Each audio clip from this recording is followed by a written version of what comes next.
A lot of people just don't understand, especially from traditional finance, they don't understand. They're like, why would you pay $1,000 for your character to have a Louis Vuitton bag? Yeah. I mean, it doesn't make sense. It's like, well, you pay that for your wife's one, so, just because it's in real life, it's the same things apply, the same vanities apply. So the one lasts longer. The Trader Cobb Crypto Show, talking business in blockchain.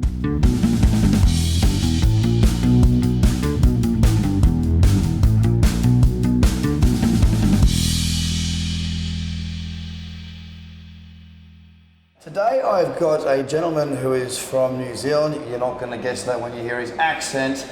But I've got with me Tama Churchouse, who is the Vice President of EOS VC. Thank you very much for your time. It's great to be here, thanks. Mate, we're not going to talk about EOS the token. I've got no interest in that right now. No offence to anybody out there who holds EOS, or to EOS itself.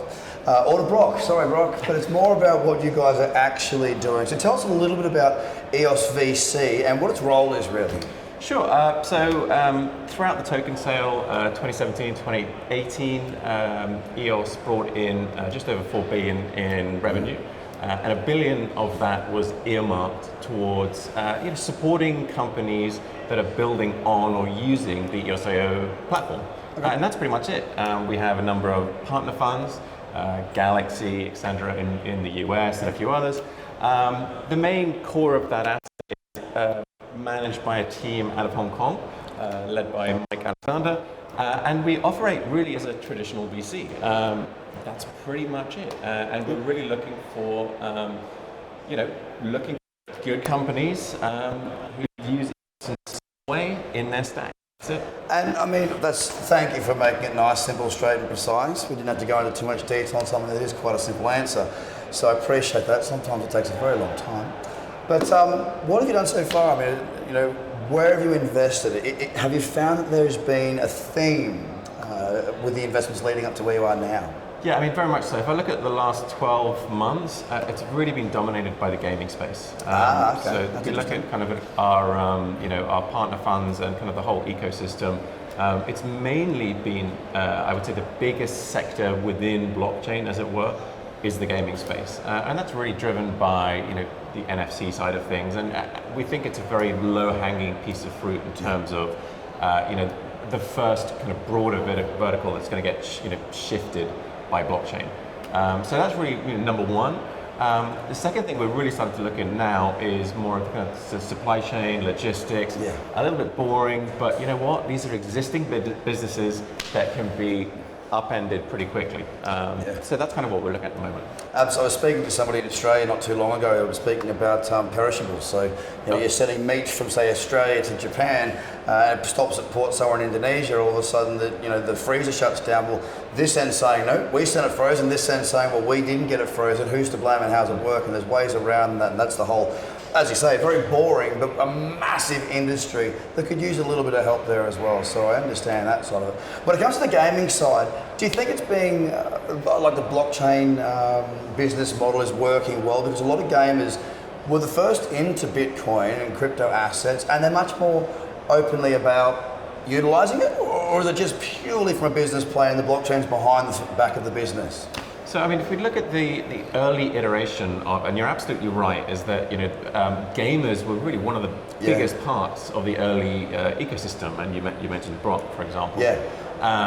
Brendan, the CEO of Block One as well, has a big, long history in gaming. The way we look at it is the first iteration of blockchain games were really very, very simple, right? You look at CryptoKitties, EOS Knights, whatever they are, and these are real kind of pure, outright blockchain games. They've had their time, in my opinion. I think what we're looking for now is, a company like one in the portfolio called Mythical Games. Okay, that's a traditional AAA game studio. I mean, there's 4 ex-studio heads. I mean, these guys have produced games like Call of Duty, all from Activision guys, and so that's really 95% a traditional AAA gaming studio. But that extra 5%, they're unlocking with blockchain and NFTs and the ability to own and trade your own digital assets. And that piece kind of unlocks a huge market that before we've not been able to access before. So, when you say AAA, we're talking AAA like the rating of debt sort of thing? Yes. Yeah. Well, yeah, in a sense. I mean, AAA means top quality, what you expect to play on your Xbox. You know, that kind of AAA instead of the smaller dApps that we see now, that which maybe don't have fiddly type little things that are not a humongous, massive revenue generating, massive uses. Massive audiences like, as you say, Call of Duty. Exactly. Yeah.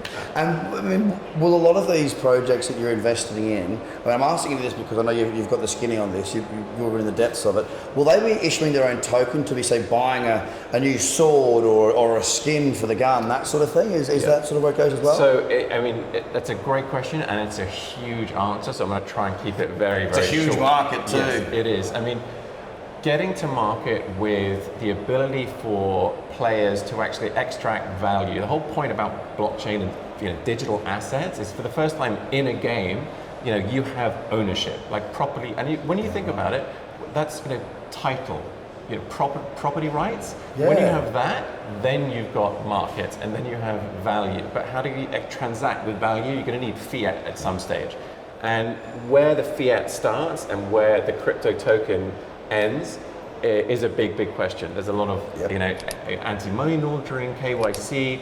I think any kind of game that launches in a developed market will need to consider those very, very carefully. If it's a simple, straightforward dApp, that doesn't really exist in a decentralized fashion, you're going to get paid in EOS or make your money in Ethereum or whatever it is. There's less of an issue. But for those AAA games, yes, I mean, that KYC AML thing is going to absolutely need to be considered. Yeah, it makes sense actually. I mean, when you think about the profiles of the player, right? I mean, that profile of the player as it goes through the ranks, there's got to be a quality to it. There's got to be something there there's ownership to it, right? Like, and I understand that side of it it's your character, or it's your gun, or it's your sword. It makes sense to me. And I'm somebody who's not deeply entrenched in the technology of things. Okay, I'm a trader. I'm a speculator, I'm an educator, that's what I do in this space. So yeah, it makes perfect sense even from a layman's term. It's good that you say that, because a lot of people just don't understand, especially from traditional finance, they don't understand. They're like, why would you pay $1,000 for your character to have a Louis Vuitton bag? I mean, it doesn't make sense. It's like, well, you pay that for your wife's one, so just because it's in real life, it's the same things apply, the same vanities apply. So one lasts longer. Exactly. So I mean, it's and it's good that people start to understand that. And like I say, what blockchain does, it allows you to have limited edition in-game sneakers or whatever it is. So the world's absolutely shifting in that direction. It's good that that you can understand that, because a lot of people can't. Thank you. Made me feel really smart. So what else? I mean, you've been investing in the gaming space. I can't imagine that you've executed all the funds yet. I can't imagine that there's a lot of longer term things ahead. So let's talk 12 months from now. As the space evolves, as we see more regulation, as we see more businesses actually bringing products to the market, rubber hitting the road, clients, users actually using things that have been created. Obviously, we know a lot of markets, a lot of these projects are going to fail. 95% of businesses and startups fail anyway, so it's not too dissimilar to what we're going to see in crypto. What do you think is going to be the next thing in 12 months with the progression currently as we see it? So what I'm still waiting to see is for a big existing blue chip business to effectively reinvent themselves by putting some part of their process on the blockchain, and that's kind of because it does. It has the potential to open so many doors, and it allows you to do things that you couldn't do before.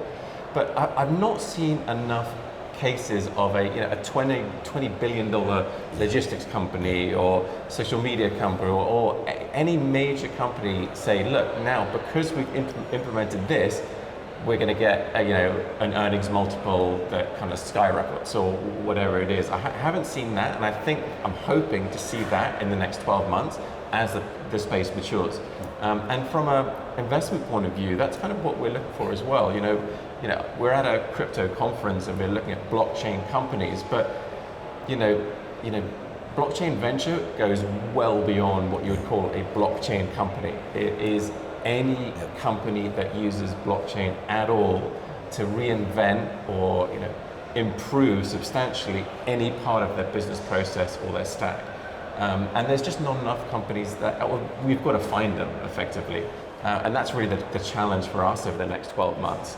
But I'm, like going back to the first point is, I'd love to see, an S&P 500 company come out and say, hey, we're going to do this now, and it's going to make sense, and it's going to add X amount of value to their market cap. And it becomes hot again. And then people will go, yes, okay, this is really here for good. So do you think that maybe with I know Libra, they're talking about a cryptocurrency, and there's been a lot of issues and blah blah blah blah, a lot of talking, which I think is good for the space. To be honest, I think any form of publicity is good. It gets people talking. People talk about crypto, they end up reading about it, and they end up on Bitcoin, and they bring them in, and then down the rabbit hole they go, which I think is a wonderful beginning to their education process in this space. Do you think maybe a lot of these larger conglomerates, these big international, multinational companies, are waiting to see what goes on with Facebook? I know that cryptocurrency and blockchain are two very different things, but do you think that they're waiting for a bit more framework around some of these things? For example, Amazon. I mean, it makes perfect sense for Amazon to issue their own cryptocurrency and offer a 15% discount on product if they were to use their own token. They can see the buying power, they can see who buys what, they can even, something like Starbucks as well, they can tell you that if it's a rainy day, then this person's going to more than likely going to spend $4 more and they're going to get lunch, or whatever it may be. Do you think that they're holding back and waiting a little bit on what the SEC and the global... Absolutely. Yeah, you think it's 100%. And this is one example. I'm speaking to one of the world's biggest traditional market makers.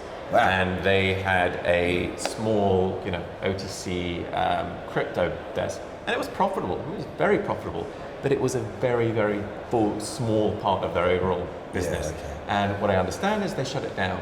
Why? Not because it was not profitable. Association. Exactly, and it was just because what if the SEC rules against it? So that puts the whole business at risk. And it doesn't make sense for them. And I think that's what guides a lot of these companies, is these are the blue chips, right? They don't necessarily move very, very quickly. And unless there is a massively compelling use case to implement them into their processes, they're not going to take it. It can't be a marginal improvement. And that company I talked about, it was a marginal improvement. That's why I cut it down. So there is risk associated because, let's be honest, there's still not 100% transparency, from a regulatory side. So there is a lot of wait and see still, and that's I think why a lot of these guys are just holding back. Well, I mean, the risk to reward ratio needs to be considered at all times in any business, whether you're trading or whether you're running a business, right?